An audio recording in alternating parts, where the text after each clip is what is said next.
Hello and welcome to another episode of the Revenue Revolution podcast, sponsored by Joint Flows. Today we're joined by Shabri Lakhani, founder of SalesWorks, who was successfully acquired in September 2022 and has since gone on to give her expertise as an advisor and investor to many other companies as well. Welcome to the show. How are you? Thank you. Thank you. I'm so glad to be here. I'm sorry it's taken so long, which is totally my fault, but thank you for giving me a second chance, and it's good to be here. Not a problem. Shabri is very, very busy for our listeners, but obviously very valuable content is coming your way. We always like to start up with a bit of an introduction for our listeners. So give us a brief introduction. Who is Shabri Lakhani? How have you got to where you are? So I've been in go-to-market for about 15 years now. I started my career in fintech at a company called Finastra, and I started in what I think is one of the most challenging roles in the sales team, which was an SDR. Taught me a ton, but I then got my first step into leadership, and I spent 7.5 years there, and I built and scaled a number of their sales teams in both Europe, Americas. I say both, actually, sorry, both Europe, Americas, and also Middle East and Africa. I left there in 2018 and I set up my own company called SalesWorks because I was really passionate about go-to-market and revenue. And I built and scaled that as a consulting and training business. And then, as you mentioned, Hitesh, we sold the business in 2022 after working with a number of scale-ups and startups to help them get their go-to-market function right. And now I'm advising and consulting with a number of high-growth organizations, and through that I've also been able to find some really good companies to invest in as well. So lots of stuff that's keeping me busy right now. Very, very good. Very good. So obviously you mentioned you started as an SDR, which is the most important role in my opinion, as well as many others within a company. If we don't get that right, the lights are not switched on in the office. And you're still very close to how that world operates, the changes that you've seen as well. And I know you're quite passionate about this. So speak a little bit to this. How have you seen the SDR role evolve, especially over the last 2 years or so in particular, where I guess more of your spray and pray approach, which many people manage to get by with, no longer yields the same results. What kind of changes are you seeing, and what kind of recommendations do you give to people who are trying to still be successful within that role? So I think the last 3 years is where we've probably seen the most change at that top of funnel stage. I think we came out of a really interesting time in 2021, early 2022, where we were seeing huge signs of growth, not just I mean sort of more broadly in tech. We were seeing companies have a $40 million Series A, which was unheard of, and we were seeing as a result companies were investing in every single tool, and they were hiring 20 SDRs. And I think because companies were targeted with essentially growth at all costs, that it meant that they had the investment to do so. So reps were doing outbound, maybe not well, but they were getting results from outbound. And there was a stat that I heard from Jeremy Donovan last year that said outbound is 4 times harder now than it was 4 years ago, which is mind-blowing. I don't think companies are equipped to do 4 times more. So what that means is if something took 25 calls 3 years ago, that same outcome is now taking 100 calls. And I think with that, I think there's 3 times more software companies now than there was 4 years ago, according to G2. There might be more, that's just what's registered on G2. So what that means is there's more noise, it's more competition, and I think it means that it's harder to cut through a lot of that noise. And then on top of that, you get sales cycles extending, win rates going down. So I think it's harder to be an SDR now than it ever has been before. I think the importance of getting it right has increased. I think the necessity to have really good rhythm at the top of the funnel has got more. I don't think the enablement that companies could give has necessarily mirrored that though. Yeah. Do you feel like SDRs are more successful when they're also mini influencers? Like, because I see a lot of really good SDRs being extremely active on LinkedIn, on TikTok, on like YouTube, going out there and then putting video content and then really thinking creatively about what they're doing. What's the ratio between doing the process and doing things that are completely disconnected to the process? Oh, that's an interesting point. I think it's important to have a personal brand. So I think if you're investing time in, like you called it, mini influencing, like how is that related to the success of your role? So are you educating your prospects and your buyers, or are you doing it to help other SDRs? Like it's got to have an outcome associated to it, right? If you're crazy about football and you decide to use your, TikTok, LinkedIn and whatever to start talking about your passion for football, that's great, but it's not directly tied to the outcome of your role. So I think it has to be connected in some way. What do you think? Yeah, I agree. I think, and we had Jacob Buckland on the podcast from Ometria, who was speaking about, are you putting content which is targeted to the audience you're selling to or to the audience you're a part of? So to your point, is it like, are you trying to help your peers or are you trying to help your buyers? And I don't know, like, I think my content on LinkedIn is a little bit of both, and it's probably, there's ways to optimize it. Probably it's not really good either.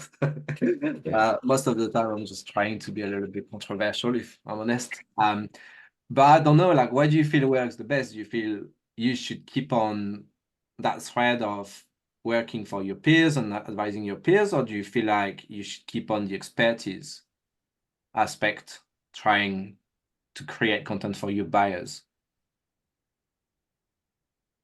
I think the ideal mix is probably what you do, which is a bit of both. And I think if you are you're selling into the ICP, which you're also a part of, I think it makes it easier. And when I was at SalesWorks, I was in a similar position to you, so I was able to do a bit of both. But I think if that's not possible, I think it's more important to focus on your buyers. And the reason why is because I'm a big fan of the challenger sale as a methodology, which is all about educating your prospects to maybe think about a pain they don't know they have. Yeah. Educating prospects about other things that the similar prospects are facing. So I think that if you can build up that trust and credibility through that content that's going to resonate with them, I think that will help the buyer's journey. So I would prioritize that over peers personally. Yeah, I think we're in that position though, aren't we? Where the type of tech we sell allows us to be able to cater to both simultaneously. You mentioned enablement perhaps not being where it needed to be for SDRs. So, we've spoken about how much more difficult it is now. Everything's 4 times harder to do, lots more input to get possibly worse results than you would have got 3 years ago or 4 years ago even. What would you like to see within that enablement function? What's missing at the moment? As someone who, gets to fortunately speak to many different companies, what do you feel the biggest gap is, and what will move the needle the most? I don't think there's a one size fits all approach to enablement. So I think what I would like to see is companies taking a much more thoughtful approach to what do we need, like what do my teams need. I think there's a couple of things. I think the first thing, and I wrote a post about this on LinkedIn recently, is it drives me bananas when people refer to discovery as a stage in your sales process. Oh, thank you. I've had a question yesterday. Oh my God, please keep going. No, okay, well, we'll come back to what you're going to say, but it drives me bananas because it gets reps thinking that like, oh, I need to speak to Mick and I need to do discovery. That's what the call tomorrow is for. in my view, it's a skill, and it's something you should be doing the whole way through the sales process. It doesn't just stop. It's not a tick box. So I would love companies to invest in training, which is around active listening, and and I think a lot of that is you can do that through coaching. I think reps have to be intrinsically curious, which is why curiosity is something I look for when I hire reps. But I think there's a lot that they can do around discovery. I think multi-threading is something reps still really struggle with, and I think the CFO is going to continue to be important in buying processes. So I think, how do I oscillate between speaking to the CRO versus the CFO, and I think value creation through those. And then I think the last thing is, I think we're going to see a shift in deals not getting done unless they have a mutual success plan attached to it. And I think there is a misconception that once the signature happens, mutual success stops, we're done, client's been successful. And so I think I'd love to see AEs continue to get involved in QBRs, implementation, etc. But they have to be enabled and skilled to do all those things. So those are the things. But Mick, I know you have some thoughts on discovery, which I'd love to hear. So, this is what we are pitching day in, day out. We are pitching continuous discovery. We are pitching multi-stage sales cycles. We are pitching buying journeys as opposed to selling journeys. And we are pitching mutual success as opposed to just action plans that stop when the seller's goals has been achieved. And then that's the whole concept of being mutually successful can't stop when you've had the signature, because the return on investment that you're selling through your solution only happens then. So that's when you start implementing. That's when you start getting the value from the solution you're selling, and the buyers are starting their journey towards value recognition. The problem we have all the time is that we are facing very linear sales cycles. On paper, you've got your Salesforce, you've got your 5 stages. I've done my discovery, I've done my demo, integration call is done, I'm in legal, boom, signature. But you're picking up many stakeholders on the way, and they all start their own discovery process as the overall opportunity progresses with your champion. So discovery can never be a moment in time. It can never be a one-off. Specialized skill set stakeholders will have the discovery done on the integration specifically, and you need to understand what's in it specifically for them. The legal people will have discovery done on the legal stuff, perhaps less on the value proposition. But the entire enablement as well, the majority of the enablement is done as, cool, you've done your discovery call, step 1 of the sales process, now we move on, we do the demo call. You've done the demo, cool, step 2 done. We do it. And then the sales cycle just elongates like this, because you're nowhere near aligned with what the buyer actually needs to do. So a good question for you, Shabri, is how much do you feel like the enablement should be about understanding buyers versus pitching your solution and understanding what you're selling? Well, I think you shouldn't be pitching, and even then, you shouldn't be. I don't want to use the word pitching, but you shouldn't be sort of articulating your value until you truly understand their business. But so many people, and it still happens, people do just demo and discovery on the same call. Well, let me ask you a few questions. Okay, now let me show you my platform. And I think it's this kind of sales rep that shows up and throws up, right? Let me just come and show you everything I have, and let me tell you everything. Sounds like Mick on a Friday morning. It's more like throw up and don't show. Sorry, carry on. That was too easy not to go through. Carry on. And so I think that reps should never be pitching before we have truly understood their business, and not just understood their business, but understood how a solution like ours could help them. Yeah. And I think, you know, doing and this was kind of way back in the day, but I've seen sales reps, the idea of tailoring a demo or deck was just putting the company name on that. Like that's awful, right? It's horrendous. So bad. And so you've got to figure out what use case are you working toward, and then how do I make this a memorable experience? There's a stat from Gartner that says 17% of a buyer's time is only 17% of the buyer's time is spent with a sales rep. Yeah. So that 17% needs to be memorable. You need to have built up trust, credibility. It needs to be slick.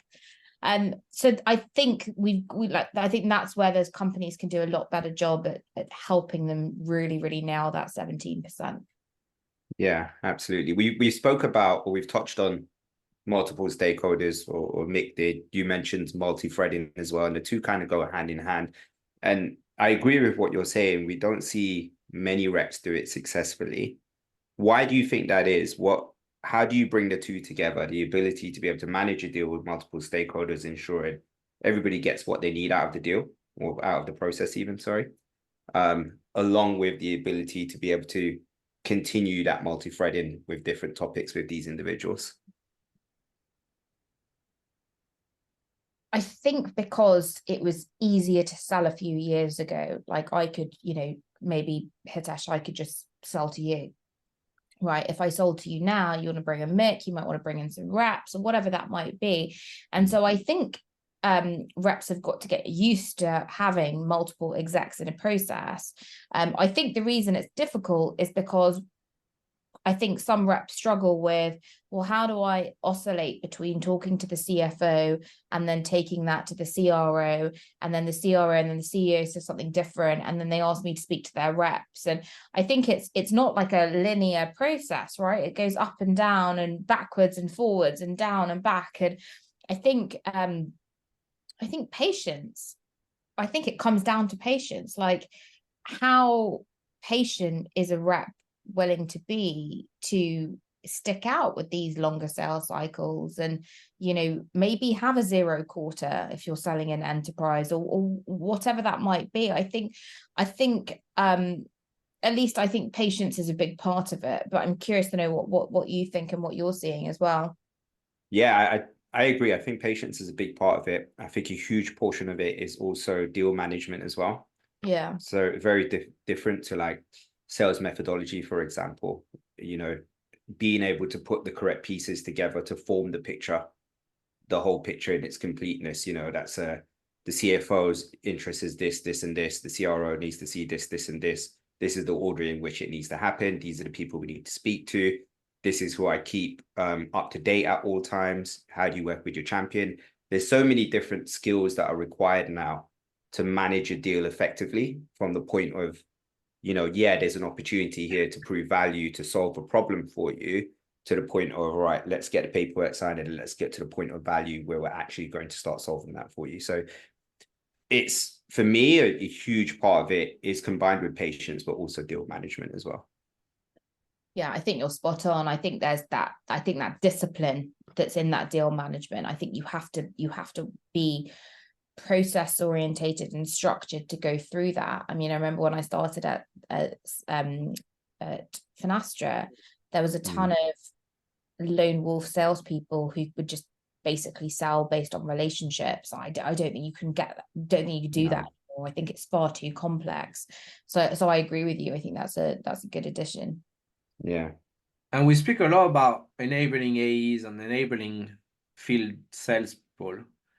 Do you feel like we're also enabling, or we need to do a little bit more enablement on line managers, sales leadership, to just understand how you do coaching, how you speak about mindset, how you coach performance? 100%. I think frontline managers like that, I think they're playing a different game right now as well. Like I see some frontline managers just like get in and do their deals for the reps. And like, whilst that's great, that's not scalable, and that's not going to drive behavior change in your reps. So I think the point you made, Mick, which is, how do I coach instead of being directive? But also, how do I make sure, following on from what Hitesh said, how do I make sure I've got the right operational cadence within the team? So how do I make sure that one-on-ones aren't pipeline reviews, and pipeline reviews aren't deal reviews, and coaching reviews? These are all separate things that I think reps need to have in order to develop. But I think frontline management, I've done it. It's a hard role to do. You've got to wear many hats, and you've got to figure out, when do I need to be in the weeds and when do I need to lead my team? So I think, yes, and when I was at SalesWorks, we developed a program for frontline managers, which was probably one of our most popular courses, because a lot of people, including myself, went into management with no real training back in the day, and you sort of learn by doing. Yeah, it's hard. I was promoted into leadership because I was top performer. The skill set is completely different. Yeah. Like, I didn't know how to manage people, and because I was good at running deals, it didn't really give me any coaching skill sets. And then there's a double-edged sword where you also then have to then become in charge almost of the teammates you were working with and having drinks with, like, overnight. How do you manage that from your experience? Like, do you feel like, A, do you think it's a good thing to do to manage to promote top performers into a management role? And B, do you feel like there should be a period during which perhaps they're, I don't know, like, coached essentially or trained essentially around coaching and creating distance perhaps between teammates and team members and so on and so forth? Not all your top performers are going to make good leaders, and I think that's the caveat. I think not everyone wants to go into leadership either. Yeah. So I think figuring out what your top performers want to do, but not everyone's suited for leadership. And I wasn't planning to go into leadership. I was planning to become an AE after being an SDR, and I didn't, and I'm glad I didn't. But I think it's difficult going from peers to then managing, and I had that same scenario as you, Mick. And I think it's more of a gradual thing. I think one thing I'm not a fan of is the team lead role, where you're sort of hybrid and you carry a quota, but you're also leading the team, because I think both of those are roles in itself. And what you're doing is giving someone two jobs to do and expecting them to do both really well. Yeah. I've never seen that be effective for a longer period of time, ever. It happens quite a lot, though. It's just So making much. sure I heard you correctly, that it's almost player coach, right? So Yeah. you carry the team target, but then you also carry your own target. And what I often find happens then is that person who's the team lead is effectively just on every deal, their own deal, the reps deal, no coaching, no scalability from that point of view as well. You mentioned, I just want to just take one step back, where you mentioned you had that course within your company, which was the most popular one. What was the premise of that course? Like, what is it? What was the skill set that you were bringing to the forefront for these future leaders in order to become more accomplished? Because I've been through the same thing as making yourself, where you're just promoted because you did well, and you're like, right, now what? Who's going to tell me how to actually get the best out of my team? So we surveyed managers who were interested in joining, and I took my own experience of what I was struggling with, and we put together, it was a two-day workshop, and then there was some ongoing coaching.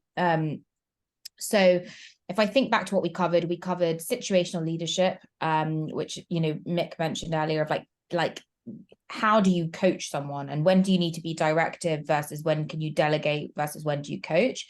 So did a lot on the fundamentals of coaching, how to hire and attract a talent. We did a lot on onboarding and enablement, and motivating your team. So we did something called the 9-box model, which looks at putting your team through a framework of performance and potential, how to use data to drive decision making, trying to think what else now, stakeholder management, which was something a lot of frontline leaders struggled with, right? So I need to work with marketing, I need to work with legal, I need to work with finance. How do I do that? And it was a lot of the things that I'd struggled with when I went into leadership. So those were the topics that we covered. But I think the benefit that attendees got was there was 10 leaders in each group. So if you were to join, you've got the expertise and insights from 9 leaders from other companies similar to yours. And you might be really good on hiring and someone else might be really good on training. And actually the ability to kind of share insights, I think was really powerful. Yeah, there's a lot of gaps, I think, in enablement. And it's nice to hear this because I think we spoke about, like, we're just putting our first operating rhythm internally after a year and a half. And because we started getting friction internally about, okay, what do we do when? Is this a pipeline review? Is this a deal management review? Is this, and so on and so forth. So it's really good. But the stakeholder management thing specifically, like, I think there's a lot of frustration internally when you're doing well in sales that people just can't keep up with your pace. Yeah. Oh, legal hasn't come back to me. What's legal playing out? I thought we were on the same team. You know, you hear this all the time. Like, what's the concept? Like, do you teach? I know you mentioned patience, but do you teach politics? Do you teach? Is this a framework? I'm very bad at this. Like, you teach manipulation. Yeah. You know, like, do you teach back channeling? Like, what? Yeah. No manipulation, but okay. A little bit. one of the frameworks that we'd encourage attendees to do was there's a stakeholder matrix, and I just got everyone to think about who are the stakeholders that you're working with, and then in this matrix the axes are influence and importance. And it really just got people thinking about, the CFO might be high influence and high importance, right? If I think about getting budget for new hires, okay, so what's that communication plan and what should that look like?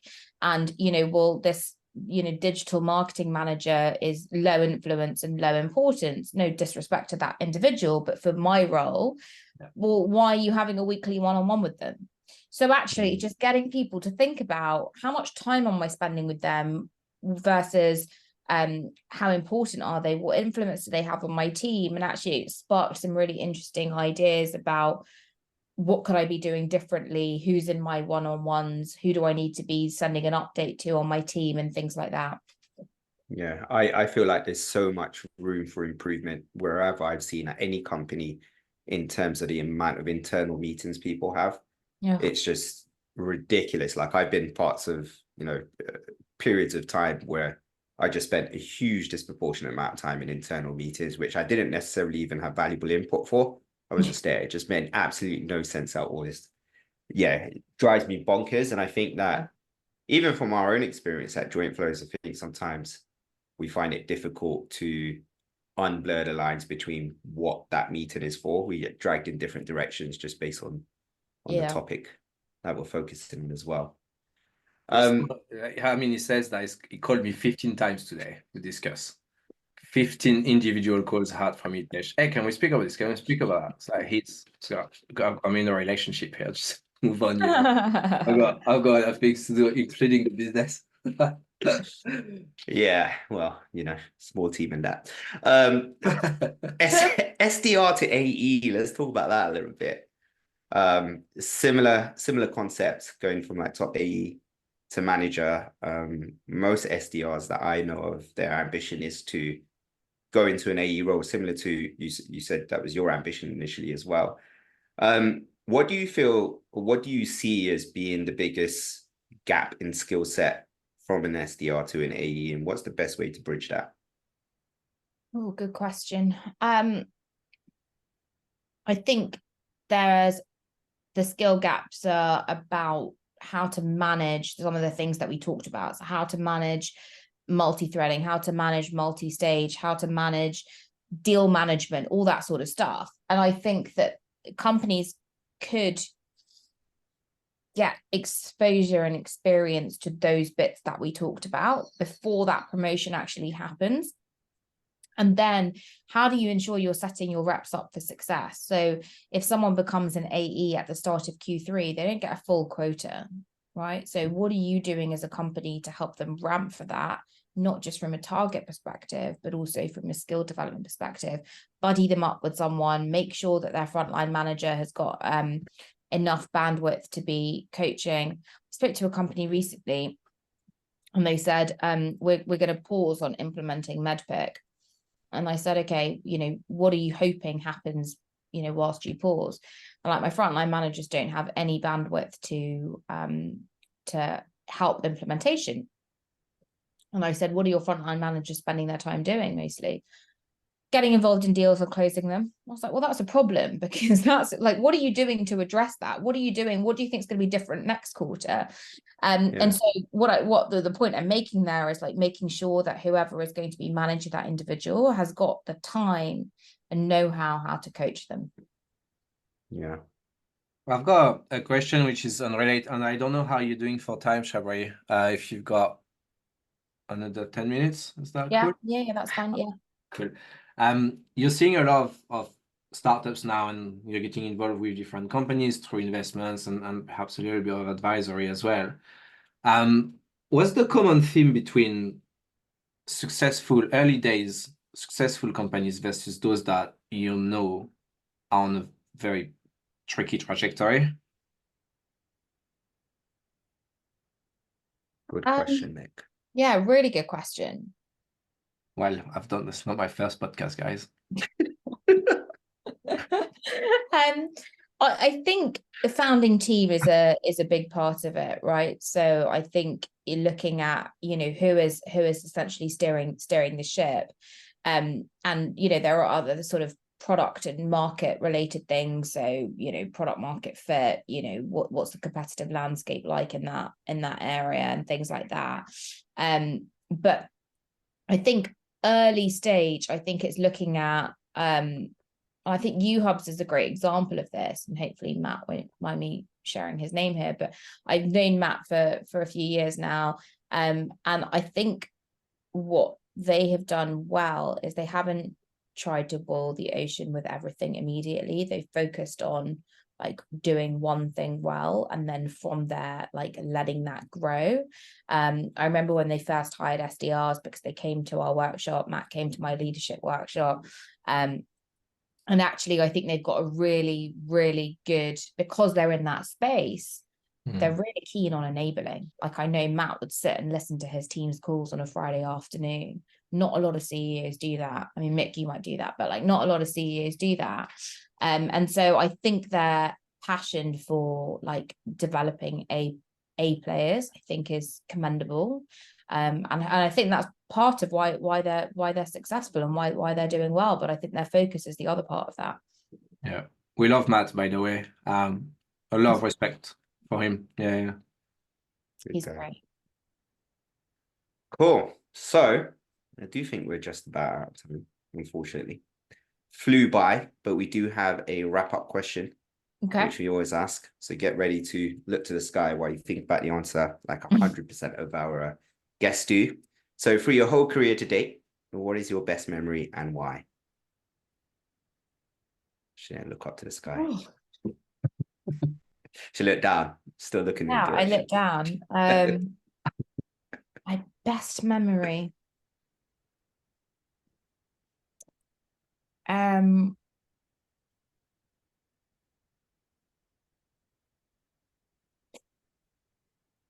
I think it was probably early days of SalesWorks. I was thinking about, was it the day that I decided to sell the business? I don't think it was. I think it was probably early days of SalesWorks. And I was in Shoreditch and I had 4 client meetings that day, and I was on the 4th one, and it was about 4 p.m. And I basically got the green light from all the conversations and sales meetings that I had, and I thought this is the last one. And I came out, and the CEO said, okay, we really want to work together. Could you get a statement of work over to us?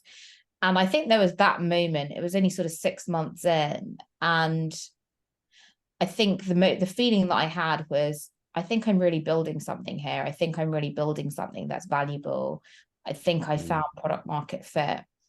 There are people that are parting with tens of thousands of pounds to trust me to deliver, and I think that was a really great moment, because I wasn't planning on starting my own business to do that. But I think that success and that traction that I remember having in that day, that was a really great moment for me. Amazing. Just one more follow-up question. Sorry, don't usually ask one. What was your reason to start the business then? I started the company because I care about go-to-market and I care about revenue. I didn't wake up one day and say I want to be an entrepreneur, and I'm very honest about that. And whilst I ran the business as CEO, what I actually did was work with teams like yourselves, CROs, VPs of sales, to co-run their revenue teams, which was really exciting. So I got to see that 150 times. But that's why I started it, because I saw a gap in the market. People were struggling with getting go-to-market right, and more specifically sales development, which is where the business started. So I took that passion and I decided to go and do that with a number of different companies. Amazing. Awesome. Well, look, thank you so much for joining us, Shabri. Time has flown Thank by, you for and having I'm me. sure we could have spoken for much longer. This has been the Revenue Revolution podcast, sponsored by Joint Flows. Until next time, thank you. Bye-bye.